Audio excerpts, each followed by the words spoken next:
Hello दोस्तों, आप सभी को हमारे इस चैनल गिवन कंपटीशन पे स्वागत है। आज हम लोग प्रकाश के परावर्तन के चैप्टर से पढ़ेंगे क्या दर्पण, अवतल दर्पण में बने प्रतिबिंबों की स्थिति, प्रकृति और उनका आकार। आकार कहने का मतलब साइज, कैसे होता है प्रतिबिंब बनेगा तो वस्तु का आकार कितना है, उससे बड़ा प्रतिबिंब बनेगा कि छोटा बनेगा, सीधा बनेगा कि उल्टा बनेगा, कैसे बनता है इसको हमको देखना है। ठीक है, यहाँ पे लिखे हैं वस्तु की स्थिति, माने दर्पण के आगे कहाँ पे उसको किस पोजीशन पे रखे हैं, किस स्थिति पे रखे हैं, उसी को यहाँ पे लिखे हैं सब। वस्तु की स्थिति, प्रतिबिंब का स्थिति माने दर्पण के सामने वस्तु को रखे हैं तो उसका प्रतिबिंब कहाँ पे बन रहा है उसका स्थिति यहाँ पे लिखा गया है। अब प्रतिबिंब की प्रकृति माने प्रतिबिंब कैसा बन रहा है, सीधा बन रहा है, उल्टा बन रहा है, वास्तविक बन रहा है, आभासी बन रहा है, ये सब चीजें क्या होता है प्रतिबिंब की प्रकृति में होता है। तो प्रतिबिंब की प्रकृति दो तरह का इसमें बांट दी है, एक वास्तविक या आभासी हो सकता है, एक सीधा या उल्टा। ठीक है, इसको दो पार्ट में प्रतिबिंब की प्रकृति को बांटे हैं। आकार में बहुत, देखिए यहाँ पे आकार में छोटा होगा कि बड़ा होगा इसको हमको खाली बताना है। ठीक है, वस्तु से बड़ा या छोटा। ठीक है, तो इसमें देखिए हमको पहले बोल दिया क्या, ध्रुव पर माने दर्पण के सामने ध्रुव पर लगना है। देखिए अवतल दर्पण में हमको देखना है, तो अवतल दर्पण कैसे बनता है, जब उभरा हुआ भाग क्या होता है रचित कर देते हैं, तो वैसे बने दर्पण को क्या कहते हैं, तो अवतल दर्पण कहते हैं। इसको क्या कहते हैं, तो अवतल दर्पण। ठीक है, अवतल दर्पण का जो मध्य वाला बिंदु होता है इसी को क्या कहते हैं, तो ध्रुव कहते हैं। ठीक है, इसमें हमको क्या करना है, ध्रुव P पर वस्तु को रखें। तो देखिए ध्रुव P पे, ध्रुव P क्या है, तो ध्रुव यही है। जब वस्तु को ध्रुव पे रखते हैं तो उसका प्रतिबिंब क्या होता है, ध्रुव पर ही बनता है। वस्तु का प्रतिबिंब यहीं पे बनता है और क्या होता है, आभासी, सीधा और बराबर होता है। यहाँ पे बन रहा है, यहीं पे इसी पोजीशन पर रख रहे हैं, इसी बिंदु पे रख रहे हैं वस्तु को। अब प्रतिबिंब क्या बन रहा है, इसी बिंदु पे बन रहा है, तो वस्तु क्या होगा, आभासी होगा कि उल्टा होगा। जब बिंदु के रूप में बन रहा है तो ऑटोमेटिक हमको मतलब क्या होगा, देखिएगा तो क्या होगा, आभासी प्रतीत होगा। और जो आभासी प्रतिबिंब होता है वो हमेशा क्या होता है, सीधा होता है। ठीक है, तो आभासी प्रतिबिंब क्या है, सीधा है। देखिए वस्तु के यहाँ पे रखे हैं ध्रुव पे, तो वस्तु क्या होगा, वस्तु का प्रतिबिंब वहीं पे बना है, माने यहाँ पे रखिएगा तो वस्तु का प्रतिबिंब वहीं पे बना है, इसलिए क्या है, वस्तु बराबर है, माने जितना बड़ा वस्तु है उतना ही बड़ा क्या है, प्रतिबिंब है। ठीक है, आगे क्या है हमको, देखिए आगे हमको देखना है ध्रुव P तथा F के बीच रखना है वस्तु को, ध्रुव P तथा F के बीच। तो ध्रुव P क्या होता है, यही होता है। ठीक है, बीच में क्या होता है, तो फोकस बिंदु होता है, और फोकस बिंदु से इधर C होता है, जिसको C कहते हैं वक्रता त्रिज्या। हमको क्या करना है, ध्रुव P तथा F के बीच रखना है, मतलब P बिंदु A हुआ ध्रुव और F के बीच, माने इसी के बीच क्या करना है, वस्तु को रखना है। मान के चलिए यहाँ पे A भी वस्तु को रखते हैं। ठीक है, तो देखिए किसी भी वस्तु का प्रतिबिंब बनाने के लिए कम से कम उस वस्तु से कम 2 किरण गुजारना पड़ेगा। ठीक है, तो चलिए हम देखते हैं, इसमें से 2 किरण गुजार लेते हैं।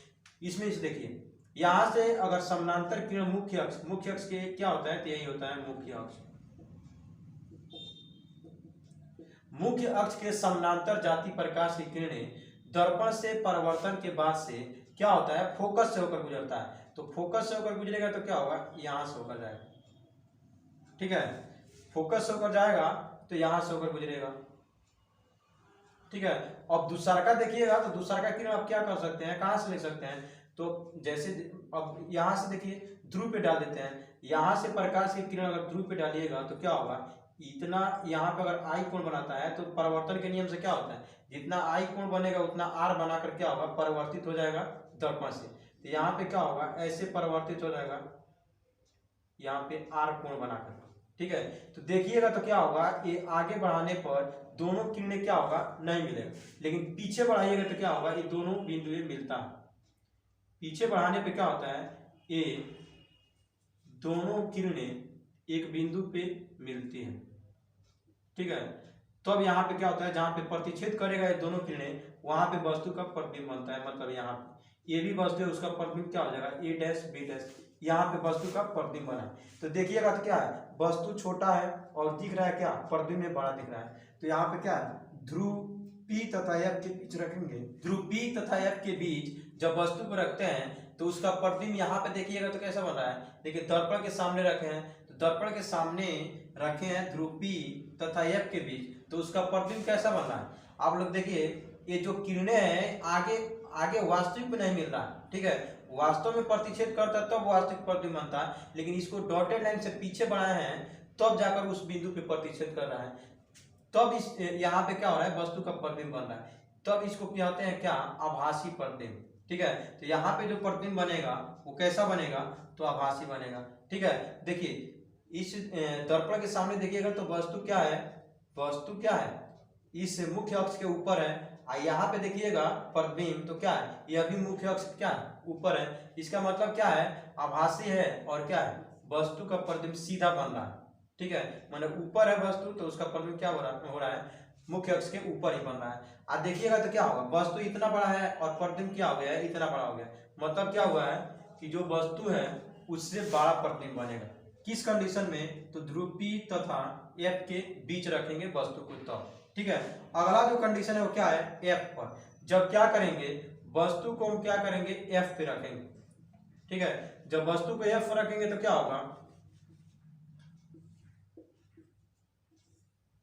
यहाँ पे ध्रुव हो जाएगा P, यहाँ पे F हो गया, यहाँ पे C हो जाएगा, ठीक है। तो यहाँ पे वस्तु को रखेंगे तो क्या होगा? यहाँ से जाने वाली समांतर किरणें फोकस होकर गुजरती है, तो ऐसे होकर गुजरेगी, ठीक है। यहाँ से जब प्रकाश की किरणें एक और गुजरेंगी, क्योंकि हम जानते हैं कि किसी वस्तु का प्रतिबिंब बनाने के लिए कम से कम 2 किरण को उस वस्तु से गुजरना होगा, तो ये किरण तो गुजार दिए हैं मुख्य अक्ष के समानांतर जो फोकस होकर गुजर रहा है, ठीक है। दूसरा का क्या करेंगे?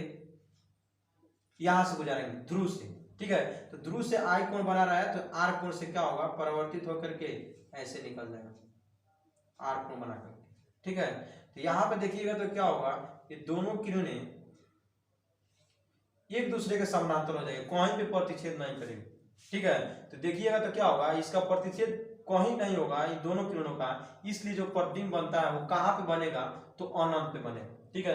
कहीं भी प्रतिच्छेद नहीं करेगा तो हम कैसे बताएंगे कि उसका प्रतिबिंब कहाँ पे बनेगा? इसलिए इसको कहते हैं क्या है कि जब वस्तु को फोकस पे रखते हैं तो उसका प्रतिबिंब कहाँ पे बनता है? तो अनंत पे बनता है, ठीक है। तो देखिए वस्तु को क्या किए हैं? ऊपर लिए हैं, और इसका प्रतिबिंब देखिए किरण नीचे जा रहा है, तो नीचे ही कहीं पे अगर प्रतिच्छेद करना होता तो नीचे ही कहीं करता, ठीक है। तो यहाँ पे देखिएगा तो वस्तु क्या हो रहा है? वस्तु के उल्टा बनेगा तो उल्टा बन सकता है, तो यहाँ पे अनंत है तो यहाँ पे वास्तविक। देखिए जो भी प्रतिबिंब होता है, जो वास्तविक प्रतिबिंब होता है वो हमेशा उल्टा होता है, और जो प्रतिबिंब जो प्रतिबिंब आभासी होता है वो हमेशा क्या होता है? सीधा होता है, ठीक है। तो यहाँ पे वस्तु क्या है? ऊपर में है, मुख्य अक्ष के ऊपर में है, इसका जो प्रतिबिंब बनने वाला है वह कैसा बनेगा? तो मुख्य अक्ष के नीचे बनेगा। इसका मतलब क्या है? उल्टा है। उल्टा को ही हम कहते हैं क्या है? वास्तविक प्रतिबिंब, ठीक है। वास्तविक को उल्टा कहते हैं, चाहे उल्टा जो प्रतिबिंब बनता है उसको वास्तविक कह सकते हैं, ठीक है। इसका प्रतिबिंब देखिएगा तो क्या होगा? आप रखे हैं फोकस पे, ठीक है, तो वस्तु इतना बड़ा है, जब अनंत पर जाइएगा तो उसका प्रतिबिंब क्या होगा? बहुत बड़ा दिखाई देगा, ठीक है। तो क्या होगा? अनंत पे उसका प्रतिबिंब बनेगा, तो जब वस्तु को फोकस पर रखते हैं तो उसका प्रतिबिंब बहुत बड़ा दिखाई देता है, ठीक है। अगला क्या है?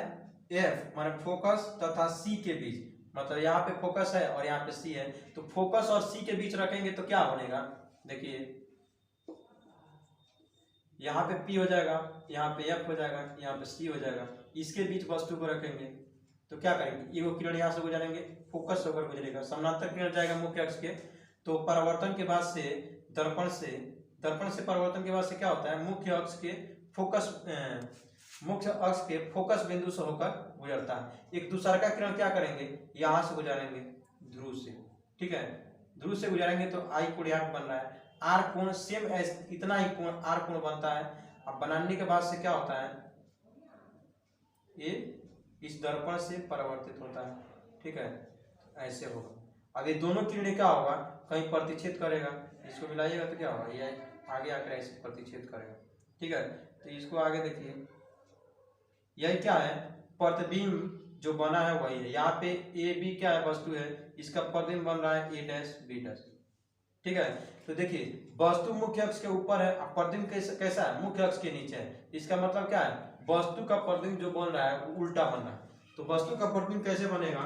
जब वस्तु क्या हो? फोकस पे और C के बीच में हो, ठीक है, माने वक्रता केंद्र और फोकस के बीच रहेगा तो जो वस्तु का प्रतिबिंब बनता है वो क्या बनता है, वक्रता केंद्र सी और अनंत। अब सी के इधर जितना भी बिंदु होगा वो अनंत में आएगा, ठीक है। तो यहाँ पे सी हो जाएगा, इधर अनंत हो जाएगा, तो सी और अनंत के बीच क्या होगा, वस्तु का प्रतिबिंब बनेगा, ठीक है। अब वस्तु का प्रतिबिंब उल्टा बन रहा है, मैंने मुख्य अक्ष के ऊपर वस्तु को रखे हैं, उसका प्रतिबिंब जो बन रहा है मुख्य अक्ष के नीचे बन रहा है, इसलिए जो वस्तु का प्रतिबिंब है वो क्या है, उल्टा है। और जो प्रतिबिंब उल्टा होता है उसको क्या कहते हैं, तो वास्तविक कहते हैं, ठीक है। आगे इसमें क्या है, तो बड़ा प्रतिबिंब है। देखिएगा तो क्या है, वस्तु इतना बड़ा है और इसका प्रतिबिंब बन रहा है क्या, इतना बड़ा। तो क्या दिखाई दे रहा है, यहाँ पे जो वस्तु है, जो वस्तु का आकार है वह क्या है, प्रतिबिंब में बड़ा दिखाई देगा, ठीक है। कब, जब हम क्या करेंगे, फोकस बिंदु तथा वक्रता केंद्र के बीच रखेंगे वस्तु को, तब, ठीक है। अगला इसमें क्या है, सी पे हम क्या करेंगे, वस्तु को जब सी पे रखेंगे तो उसका प्रतिबिंब कहाँ पे बनेगा, देखिए निकालते हैं। यहाँ पे P हो जाएगा, यहाँ पे F हो जाएगा, यहाँ पे C हो जाएगा। हमको क्या करना है, C पे वस्तु को रखना है। तो यहाँ से क्या करेंगे, किरण गुजारेंगे, परावर्तित होकर क्या होगा, फोकस होकर गुजरेगा। और जो दूसरा का किरण लेंगे वो क्या होगा, ध्रुव से गुजारेंगे। यहाँ पे I कोण बन रहा है और R कोण बनाते हुए क्या होगा, ये आगे बढ़ेगा। R कोण बनाते हुए ये ऐसे जाएगा, R कोण। तो देखिएगा तो क्या होगा, यहाँ पे प्रतिच्छेद कर रहा है, मैंने वस्तु A भी है, इसका प्रतिबिंब क्या बन रहा है, A डैश B डैश। मैंने जहां पे वस्तु रखे हैं वहीं पे उसका प्रतिबिंब बन रहा है, लेकिन क्या है, मुख्य अक्ष के ऊपर वस्तु को रखे हैं और जो प्रतिबिंब बन रहा है क्या है, मुख्य अक्ष के नीचे है, ठीक है। तो जो वस्तु का प्रतिबिंब है वो क्या कहाँ पे बन रहा है, सी पे रखे हैं तो सी पे ही बन रहा है। यहाँ पे वक्रता केंद्र है सी, तो वस्तु को सी पे रखे हैं तो उसका प्रतिबिंब कहाँ पे बन रहा है, सी पे बन रहा है। तो सी पे रखे हैं वस्तु का, तो प्रतिबिंब क्या बन रहा है, सी पे।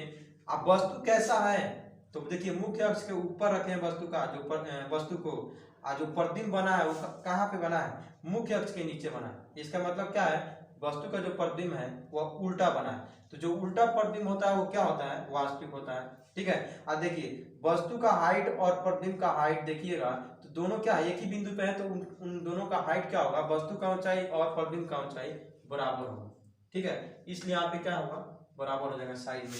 अगला क्या है, सी तथा अनंत के बीच, जब वस्तु को क्या करेंगे, सी तथा अनंत के बीच रखेंगे तो क्या होगा, यहाँ पे क्या हो जाएगा, P हो जाएगा, यहाँ पे F है, यहाँ पे क्या होगा, C होगा। हमको रखना है कहाँ पे, C तथा अनंत के बीच। तो C ये है, अनंत इधर कहीं भी हो सकता है, तो हम क्या करेंगे, वस्तु को यहाँ पे रखेंगे, यहाँ से क्या करेंगे, और वस्तु से ये किरण यहाँ पे समानांतर गुजारेंगे मुख्य अक्ष के। तो परावर्तन के बाद से क्या होगा, मुख्य अक्ष के समानांतर जाने वाली प्रकाश की किरणें क्या होती है, परावर्तन के बाद से, दर्पण से परावर्तन के बाद से फोकस से होकर गुजरती है, ऐसे जाएगी, ठीक है। अब दूसरा का किरण जो गुजारेंगे वो क्या कर सकते हैं, एक तो कर सकते हैं कि इसको दूसरा का किरण फोकस से गुजार देंगे। जब फोकस से गुजारते हैं तो दर्पण से परावर्तन के बाद से वो समानांतर हो जाती है, तो क्या कर सकते हैं, यहाँ पे फोकस से गुजारते हैं, ठीक है। तो यहाँ से फोकस से गुजारेंगे तो दर्पण से परावर्तन के बाद से क्या होगा, ये समानांतर जाएगा, ऐसे जाएगा, ठीक है। तो इसका प्रतिबिंब कहाँ पे बनेगा, यहाँ पे, जहाँ पे प्रतिच्छेद करेगा वहां पे बनेगा। तो यहाँ पे देखिएगा क्या है, ये भी जो वस्तु है इसका प्रतिबिंब A डैश B डैश यहाँ पे बन रहा है, ठीक है। यहाँ पे जो प्रतिबिंब बन रहा है देखिए कैसे बन रहा है, वस्तु को रखे हैं C और अनंत के बीच, तो जो प्रतिबिंब बन रहा है वो कहाँ पे बन रहा है, C तथा F के बीच। तो यही C है, वक्रता केंद्र, आई क्या है, फोकस बिंदु है, इन्हीं दोनों के बीच की क्या बन रहा है, इसका प्रतिबिंब बन रहा है। प्रतिबिंब का स्थिति कहाँ पे है, तो वक्रता केंद्र और क्या, C मतलब फोकस बिंदु के बीच बन रहा है। उसके बाद लिखा है क्या, वास्तविक और उल्टा। तो यहाँ पे देखिए वस्तु को मुख्य अक्ष के ऊपर रखें, प्रतिबिंब कैसा बन रहा है, तो मुख्य अक्ष के नीचे बन रहा है। इसका मतलब क्या है, इसका प्रतिबिंब उल्टा बन रहा है। तो जो प्रतिबिंब उल्टा बनता है उसको क्या कहते हैं, वास्तविक कहते हैं। तो यहाँ पे वास्तविक प्रतिबिंब और उल्टा बन रहा है, ठीक है। अब देखिए यहाँ पे वस्तु से छोटा प्रतिबिंब बनता है। देखिए वस्तु इतना बड़ा है, इससे छोटा प्रतिबिंब यहाँ पे बन रहा है। तो क्या होता है, जो वस्तु को C और अनंत के बीच रखते हैं तो जो उसका प्रतिबिंब बनता है वह क्या होता है, वस्तु से छोटा होता है, ठीक है। अगला क्या है, अनंत। अनंत पे जब वस्तु को रखेंगे तो उसका प्रतिबिंब कहाँ पे बनेगा, तो देखिए यहाँ पे क्या है, P है, यहाँ पे F है, यहाँ पे C है, ठीक है। तो अनंत पे रखना है तो अनंत से आने वाली प्रकाश की किरणें क्या होती है, समानांतर होती है। तो समानांतर यहाँ से आएगी, तो दो समानांतर किरणें आती है, लेंगे कम से कम, ठीक है। तो दोनों समानांतर किरणें परावर्तन के बाद से क्या होता है, मुख्य फोकस से होकर गुजरता है। तो यहाँ पे क्या होगा, मुख्य फोकस होगा, ऐसे गुजरेगा। आई अभी क्या होगा, मुख्य फोकस पर गुजरेगा। अब दोनों किरणें परावर्तन के बाद से किस बिंदु पर प्रतिच्छेद कर रही है, एफ पे। इसका मतलब क्या है, अनंत पे वस्तु को रखें तो उसका प्रतिबिंब कहाँ पे बन रहा है, एफ पे बन रहा है। तो अनंत पे वस्तु को रखने पर प्रतिबिंब कहाँ पे बन रहा है, एफ पे बन रहा है। अब देखिए तो क्या है, इसी बिंदु देखिए अनंत पे वस्तु को रखे हैं, इसका प्रतिबिंब मुख्य अक्ष के बिंदु पे बन रहा है, इसलिए क्या है ये देखिएगा, तो वास्तविक है उल्टा है, मैंने वस्तु की अपेक्षा क्या होता है, प्रतिबिंब छोटा बनता है। ठीक है, तो यहाँ पे आप लोग समझ लीजिएगा ऐसे कि अनंत पे जब वस्तु को रखते हैं तो उसका प्रतिबिंब कहाँ पे बनता है, एफ पे बनता है। और कैसा होता है, तो वास्तविक होता है और क्या उल्टा होता है, और वस्तु से क्या होता है, बहुत छोटा प्रतिबिंब बनता है। ठीक है, तो चलिए मिलते हैं नेक्स्ट वीडियो में।